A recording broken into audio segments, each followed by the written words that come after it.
Welcome to Modern Day Abigails, a women's outreach of Calvary Chapel, Pearland.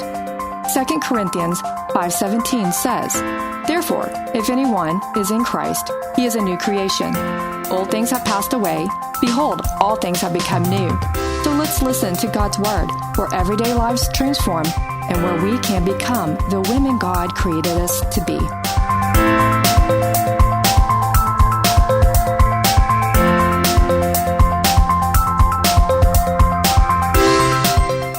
So in the morning, it happened that David wrote a letter to Joab. So now he's just now figured out Uriah still has not gone home. Yeah. All right, so here we are, plan D.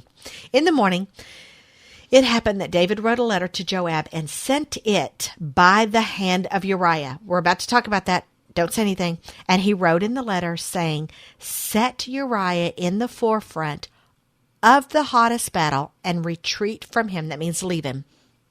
Stick him in the heat of things. Walk off, that he may be struck and die. Okay, totally cool plan. Plan D. Let's just kill him. Nonchalantly. All else fails, why not? Yeah, let's just kill him nonchalantly. So, good plan, David. Good plan. I was literally just sitting there shaking my head. Okay, and so did you catch that? Mm-hmm. David made Uriah carry the note to the guy who was going to arrange Uriah's own murder. You think there's a little bitterness there? Because all his other plans failed because he just wouldn't do. I don't think David wanted to do this. This was David's literally last resort. It just kept going. And to me, it seems like he was very bitter by that time that this guy would just not go down to his wife and just be with her. Yep. Never mind, he was, if you hadn't called him from battle, it might have been so suspicious. Maybe if you called a few others at the same time. And not just one. Not just one. Maybe like a handful. Maybe if you had a gathering, a dinner of mighty valor men. Hey, I know you're in the middle of the battle and everything, but I just would like y'all all to come to dinner with me. Yeah. Since I miss I'm not you guys. there. Because I'm not come there. Take a since rest. I'm not there with you. Right. Like I said, now I do admit, David could have gone and left for the battle to go join the men, and she would have wound up pregnant, and then what? David did it to me. David's not here. Right? Oh, there's so many other things. Yeah. Still, either way. Yeah. It doesn't matter which road he took. But at least, it's still bad. At least in a roundabout way, he owned it. Just didn't handle it very well. And sometimes that happens. We own it, but then we just don't handle the owning very well. When did he own this?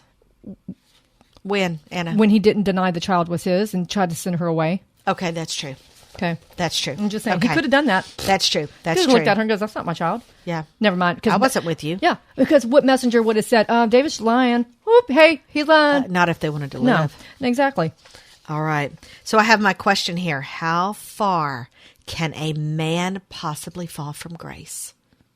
But when David just fell. Right. But when God makes a promise, right, he keeps his promises. And we're going to see that. Yep. We're going to see that. All right. Verse 16. So it was while Joab besieged the city that he assigned Uriah. And I'm going to stop right here. Joab is all in the middle of this. Joab was all in the middle of this. Joab did what made Joab happy. Right. And so as we're learning 2 Samuel, we learned that. So yeah, he was a man that Joab does what Joab does. Exactly. To keep, to stay, what do you call that when you're, hey, I'm going to get me. I'm all about me. Yep. All about me. Protecting myself. Okay. So verse 16. So it was while Joab besieged the city that he assigned Uriah to a place where he knew there were valiant men for the opposite team. So then the men of the city came out and fought with Joab, and some of the people of the servants of David fell. That means they died. And Uriah the Hittite died also. Finally! This is not a good thing. Finally, one of his plans finally made it. Success. They did it. But again, I'm going to go back. It worked. Do you think Uriah, though, was standing there thinking, yep, I know what's about to happen? Yeah, I really think Uriah knew the whole time. As he was heading to the front of the line where everybody died. Yeah, he's probably looking around going, yep, it's my time. Here I am. It's my turn. David slept with my wife. Yep. I'm pretty sure. I really do. I really think Uriah saw the red flags. I never thought about that before, but as you're saying this, I think so. Because he was not a dumb man. No, he wasn't. Mm-mm. Yep. So, so Plan D was the one. Yep. It totally succeeded. Still going. Okay. All right. So verse 18, let's see what happens through all of this. Then Joab sent and told David all the things concerning the war, and charged the messenger, meaning he told the messenger, saying, when you have finished telling the matters of the war to the king, if it happens that the king's wrath rises, and he says to you, why did you approach so near to the city when you fought? Did you not know that they would shoot from the wall? Who struck Abimelech, the son of Jerubasheth? Was it not a woman who cast a piece of a millstone on his head from the wall, so he died in Thebez? Why did you go so near the wall? Then you shall say, your servant Uriah the Hittite is dead also. There's either a lot of really dumb people or a lot of people who turn their head. Yep. Oh, these are code words. Yeah. And I'm saying the servant didn't realize what all that meant. Right. So my thing is I guess that's what I'm really bringing up. There was a lot of people who knew what was going on. Yeah. Not one of them stood up and was a voice for the voiceless. No. Not one of them stood up and helped Uriah saying anything. No. They all just looked the other way. Well, they would have been just like Uriah, dead. Yes, but at the same time, I would rather do the right thing and be dead. I agree. Than do the wrong thing and live. Yep. And have to look at myself in the mirror. Yep. But we do it every single day. We see something, we do nothing about it. Yep. And I think this is a great time to talk about abortion. Go for it. Real quick. Yeah, go for it. Because there's a voice for the voiceless. There's these little ones who are dying by the millions. Millions. And most believers, God-fearing people who say they believe in Jesus, look the other way and don't say anything. There's all these red flags. It hurts some women emotionally. It hurts them spiritually. It hurts them physically.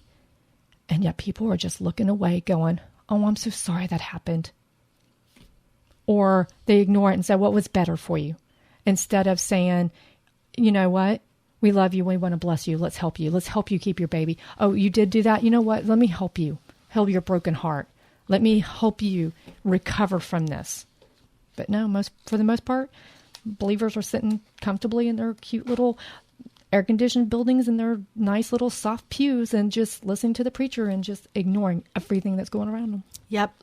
And our church, we would go to Planned Parenthood on Saturdays before COVID hit.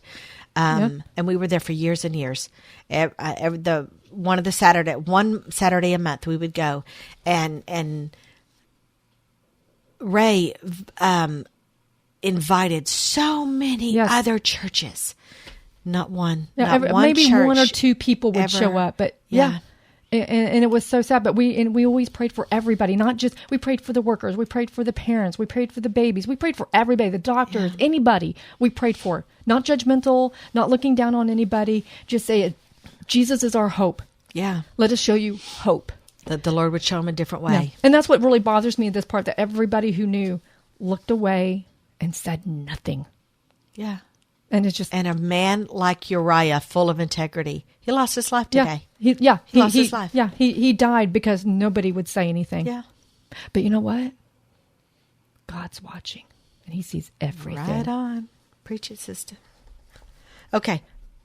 So what we do see here is Joab is using code words when he's telling the messenger so that David would know exactly what was going on. Right. Okay. Now, clearly, I'm guessing, just like you said, the messenger probably isn't stupid, but code words nonetheless. Okay. And Joab was letting David know, hey, your mission was a success. Success.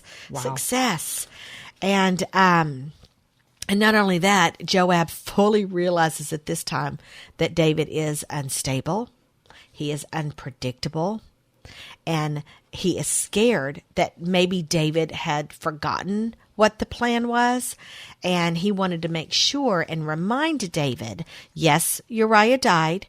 Yes, I'm only doing what you asked. Let's not forget that was his way. That was Joab's way of reminding David that, hey, I'm only following orders. don't kill the messenger and don't kill the one who you sent to do this. Remember, I'm only doing exactly what you told me to do. If only David had just went and got him some matzah bread, threw a little mutton on top and some cheese, a little glass of wine, went and found one of his wives. We wouldn't be here today. Yeah, right. No. Nope. Wouldn't be here at all. We wouldn't have got to learn all about this complete disastrous mess. Okay. So one thing that Joab was doing was hoping that David would not turn on him as well. So let's see if David does or not, which is verse 22. So the messenger went and came to and told David all that Joab had sent by him. And the messenger said to David, surely the men prevailed against us and came out to us in the field. Then we drove them back as far as the entrance of the gate. The archers shot from the wall at your servants, and some of the king's servants are dead, and your servant Uriah the Hittite is dead also. So in other words, they didn't even wait to see if David got mad. We're just going to throw it out there. Yep. And so coded message successfully delivered. All right, verse 25. So here's David's reply.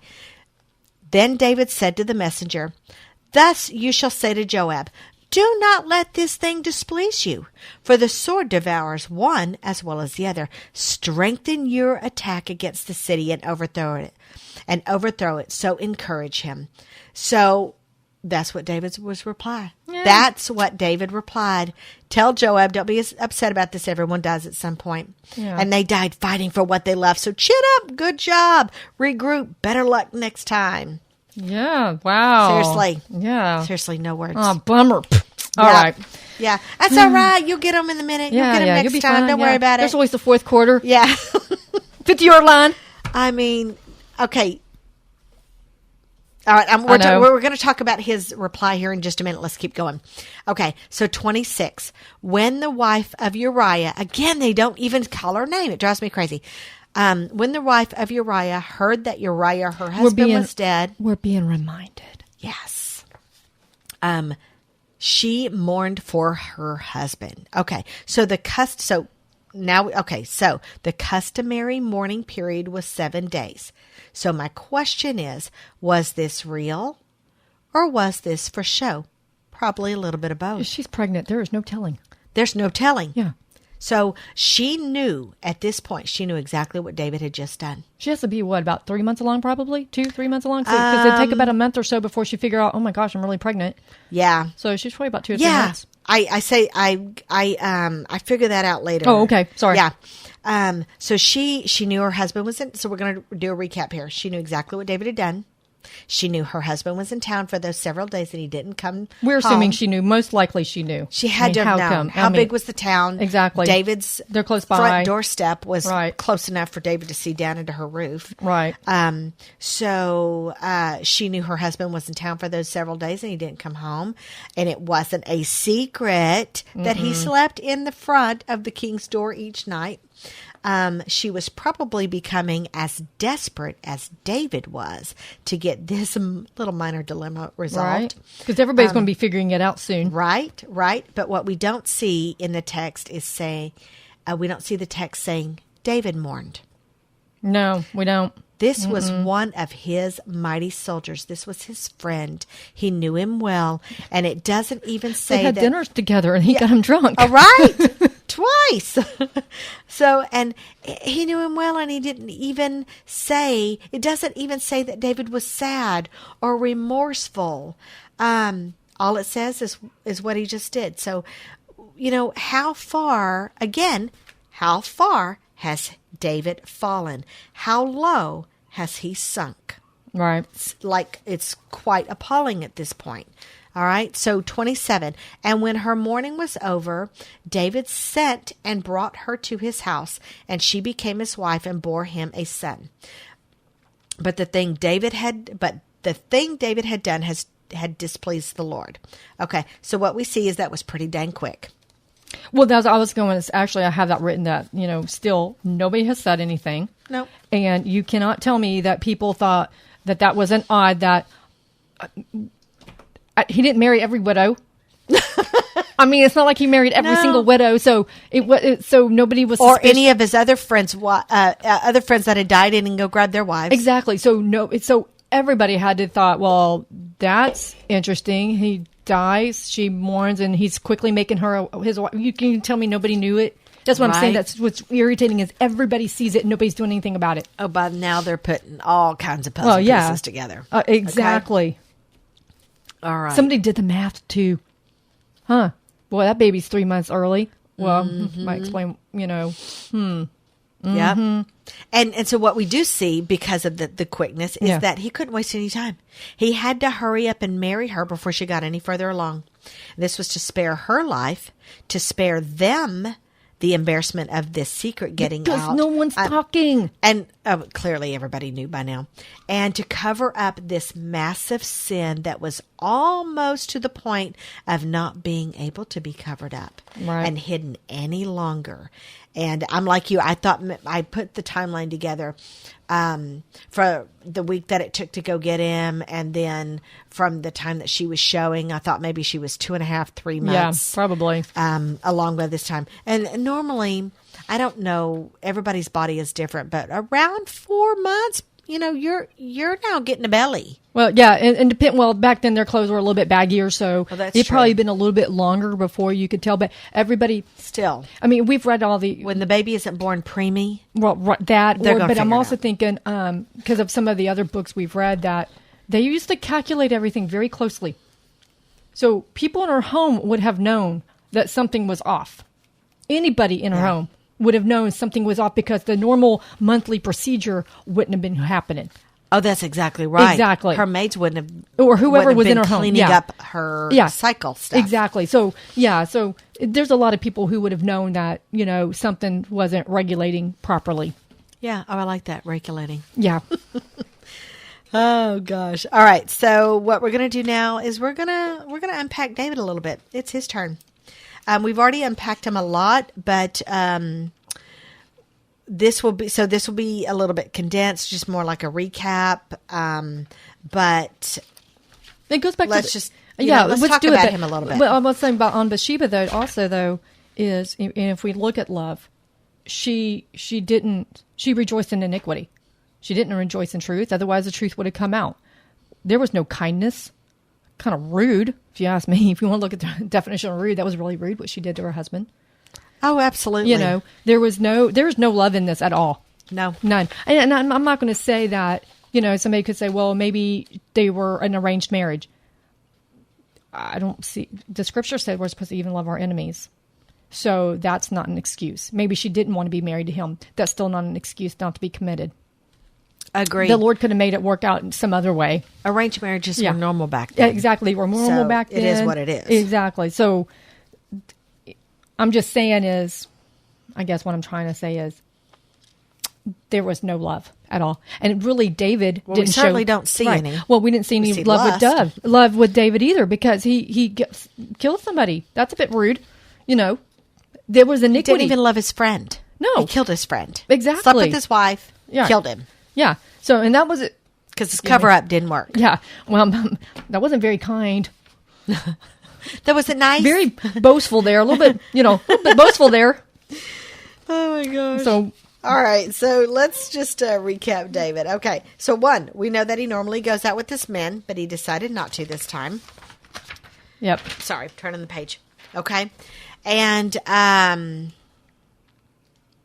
so if I read it correctly, this was not something he had done before. Okay. But again, like I had said earlier, I think he was allowed to. You disagree? I disagree. He was supposed to be out in a battle with his men. Right. He shouldn't have been at the house by himself. No, what he was doing, he was just chilling on the roof, taking in the skyline of a city. When I spy, what does he see? A naked woman taking a bath on the roof. In plain eyesight of him. Did they see each other? Well, he didn't know. He didn't realize who she was at first. Oh, but who was the person who did know who it was? Who was standing beside him looking, hey, isn't that Bathsheba? Exactly. So somebody knew what was going on. Didn't say a word. He should have said, dude, look away. Come on, let's go. Exactly. Let's go play some music together. Right. So what I got was any new wondering hymns? Is any hymns. What I was wondering is, he saw her. Did she see him? I don't know. Was there any eye contact making? Good questions. We don't know. If she was doing it on purpose, surely at some point out of the corner of her eye, she had to look up to see if David was looking. Right. But somebody was, like I said, I want to go back. Where was that? Where we saw it. He goes, so David sent and inquired about the woman, and someone said, "Is that not Bathsheba, the daughter of blah, blah, blah, blah." So I'm saying this, dude, he should have just said, "Hey, look, let's go play some Psalms." Right? Let's go write Walk one. away, David. Walk away. Walk away. But he didn't walk away. Yeah, he should have said, "Nope, she's a nobody. Yep. She can't. She is off limits, sir. Yep, sir, that didn't she is happen. off limits." Okay, sorry. So what we see is that it doesn't say. Okay, it doesn't say how if they made eye contact or if they looked at each other. don't think it He mattered. saw her. We don't know if she saw him, but we do know She didn't is say that no. he asked about her, and when he found out who she was, that he was the wife of one of his most loyal, mighty men. He should have, just like you said, he should have gone inside. He should have never looked back. That is not what he did. He caved into his desires. Yep. With what seems to be pretty much without a second thought. Yep, right, exactly. And therefore his sin journey begins. Yeah, it's a horrific sin journey. Right. I mean, he had a weakness and he didn't Yep. do anything to stop it. He knew his temptations and he didn't do. And ladies, that's where we're going to go back to. When you know you have a temptation, what are you doing to fight that temptation? What are you doing to get away from it? Yep. You know, Keep forgetting to talk into the mic. I would say, even if your temptation is drinking, do you keep the alcohol out of your house? If your temptation is, let's say the Lord told you to quit smoking, do you keep the cigarettes out of your house? And what if your temptation is licking a cat's fur? Do you make sure you don't have any cats? I know that sounds dumb. Anna, there are no words right now. And you should see the look on my face. I'm just saying. But I'm saying is the temptation's not limited. What are you doing? If it's chocolate or candy or whatever, what are you doing to make sure you're not tempted? What are you doing to stop it? Yeah. Or are you just Clearly, winging it? these two weren't doing anything. No. Apparently, she Not had at some all. raging hormones and decided to give in to them. Great idea. Yeah. Great idea. And David, She could have told the messenger, "Listen, I'm Uriah's wife." yeah. What do you mean David wants to see me in the late evening? This isn't not normal. Yeah. What does he I'm want? Uriah's Yeah. wife. She Yeah. knew exactly what Yeah. she was doing. Yeah, She knew exactly. She exactly did. what he wanted. Yeah, exactly. All right. So, ladies, I wanted to take a moment to apply this. Here it comes. Apply this to our own lives. And what do I mean? What I mean is that let's talk about this. The Lord, okay, what I'm about to say, it's about us, ladies. It's not about men. It's about us. Okay. So let's take a look at how the Lord made men. He made them visual. They take in everything they see, and it really does stick with them. Well, but how else would they go hunting? Hunting? Oh, yeah, but I say if they're hunting. They're hunters. Yeah. You know, that's how they live for thousands of years. You And know? made it back. Yeah, and made it back. They have to see everything. They have to notice everything. Yeah, and they're protectors. Yes, They're going to to. have to notice Yeah. everything around them. And they do. So give them a break and help the guys out. Right? Okay, we're going to talk about that. Yeah. This is exactly what we're about to talk about. Don't walk off. Now is not the time to go get chocolate. And Now's if you're in the your time cars, it's to not the time to listen. stop. Right? Okay, we need to grasp this because this is on us, ladies. This is our part of not being Bathsheba. Okay, so everything that they see, it does stick with them. The Bible talks about this. Okay, so some of us women, some of us are the same way. Totally get that. But most of the time, we women do not fall into this category. Most of the time, we women are not visual. There are some women who are visual, but that's not what I'm talking about. We are emotional, okay? They are visual. It is our job to help them not to sin concerning their visualness. If you love them, let's go back to that love thing. Because I've heard women say that. When you said that, I've heard women go, well, that's their problem, not mine. I'm about to talk about I'm about that. to say, if you really love them, you're going to make it your problem. You're going to make it your problem too, because you want to help them out, because of vice versa. Exactly. And okay, so what do we mean? No, it's fine. What do Anna and I mean about this? What we mean is cover up your bodies, ladies. Cover up the girls.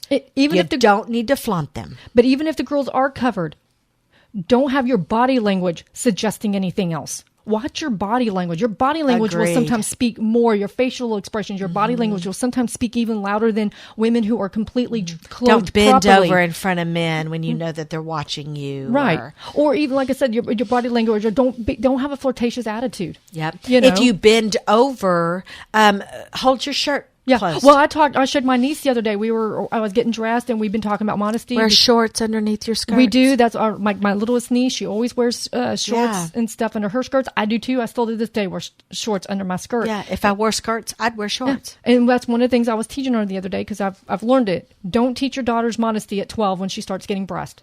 You start when they're very little. That way, as they're growing Agreed. up, they don't think anything of it. Exactly. It's But normal. she's going through that little age about, having things shorter, because, she sees it. So the other day we were getting dressed, and she goes something about the blouse. I said, no, I have to check. And I bent over in front of the mirror. I said, no, I can see this. I need to change my shirt. It was either that or wearing a tank top underneath, and I didn't feel like wearing 2 layers of clothes in the hot summer heat. So I showed her how we check to make sure nobody can see it. Because if she sees me modeling modesty, she'll model modesty. And I know someone who, she's like, it's okay to show a little cleavage. Well, when I started doing youth group and I started teaching her, all of a sudden one day she goes, you are so correct. I shouldn't be doing this. And she went and changed her whole wardrobe. Yeah. Because she realized that, oh my gosh, this is wrong. Because she thought it was just about, I've dressed inappropriately before, not thinking about it, because I didn't think anybody actually noticed me. And somebody had to point it out one day. They're like, no, you really do get looked at.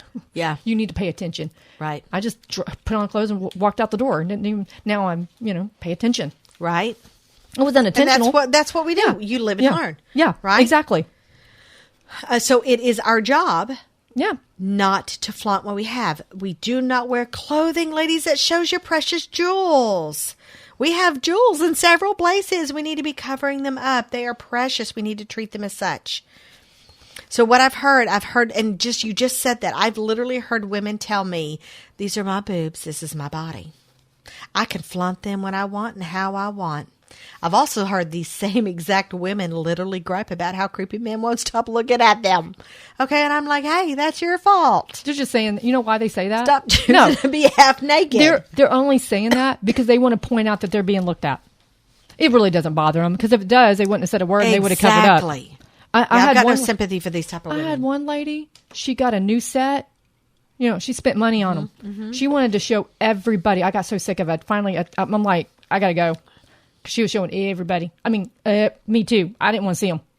Every time you turned around, she was like bending over, and I'm like, okay, look. Okay, listen. I'm glad you got your stuff. Yeah, I'm glad Nobody you're proud else of cares. I'm glad you're proud of your stuff, but I personally don't want to see it. Okay, Right. It is not a new lamp that you're showing me. Right? Exactly. So when these women would talk, this is what I've learned. When these women talk about, this is my body, this is what I'll do what I want, they don't have to look, et cetera, et cetera. I know somebody, and she's said this before, and she's also said, I can't figure out why I can't get a decent Christian man. And I'm like, because no decent Christian man wants a woman who dresses like a hoe. They don't want that. Spell it out, Joanna. Just spell it out. I literally did. I did. Yeah, I did. I was reading that earlier, and I'm like, oh, is she really actually going to say this? Yes. Yep. Yes. Yep, you said because it's the truth. And I'm saying you have It's the truth. As this one little girl said, and I'm going to re-explain it to her again. That doesn't mean we have to dress like a grandma either. Agreed. She told me that. She goes, I don't want to dress like a grandma. I looked at her and I said, do I look like I'm dressed like a grandma? This is before I was one. Yeah. I said, do I look like I'm a grandma? And you should have seen the bewilderment on her eyes. It never dawned on her that I didn't dress like a grandma, but I was modest. Yeah. She never just... You can be both. Yeah, she never really saw it until I pointed it out. And then she had, poor little thing, had no words. Bless her heart. It is easy to be both. And yes, a lot of our women's t-shirts, they are V-neck. Okay, I wear something under them. But I have a drawer full of tank tops, and Jana and I were talking about that one day. We looked at each other. We're like, can people please design proper clothing? We are tired of wearing layers of clothes. Right, but we do it. We're tired of it, but we do it. Oh, let's see here. So, and like I said, it goes back with your actions. That's when it talks about not being proud, not being boastful, not being, what are you doing? I'm getting some air, but I don't want it to be on the microphone. Keep going. Oh, I'm sorry. I'm literally fanning myself with the paper, but I'm leaning back. And for those who don't know us, we are at the age of hot flashes. Yes. We do not get to pick the time. All I know is if Bray sees me what it fanning is. myself, he goes to the thermostat and goes beep, beep, beep, beep, beep. Yeah. For me. How funny. Yeah. Anyway, I have to actually watch out for that because I wear usually short shorts and a tank top when I'm cleaning the house. It's just Ray. Our child's grown. There's nobody in the house. The dogs don't care how I dress. And then I don't think about it, and I'll go outside and go take out the trash. Yeah. And I'm like, whoops. Yeah, I'll go outside. I'm like looking around like, and like running back into the house because I didn't think about how I was dressed. Praying to God that kids next door aren't outside.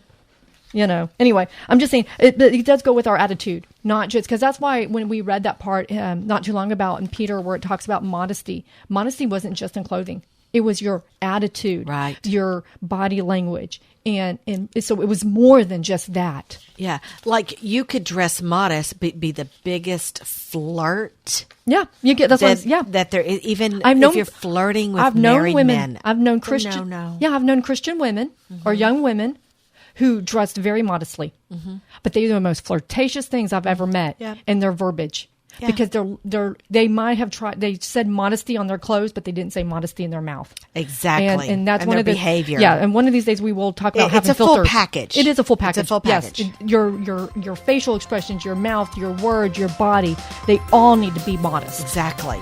And if you've not been modest before, this actually takes practice. Yeah, it does. It does, and it takes accountability. Yeah. It does take accountability.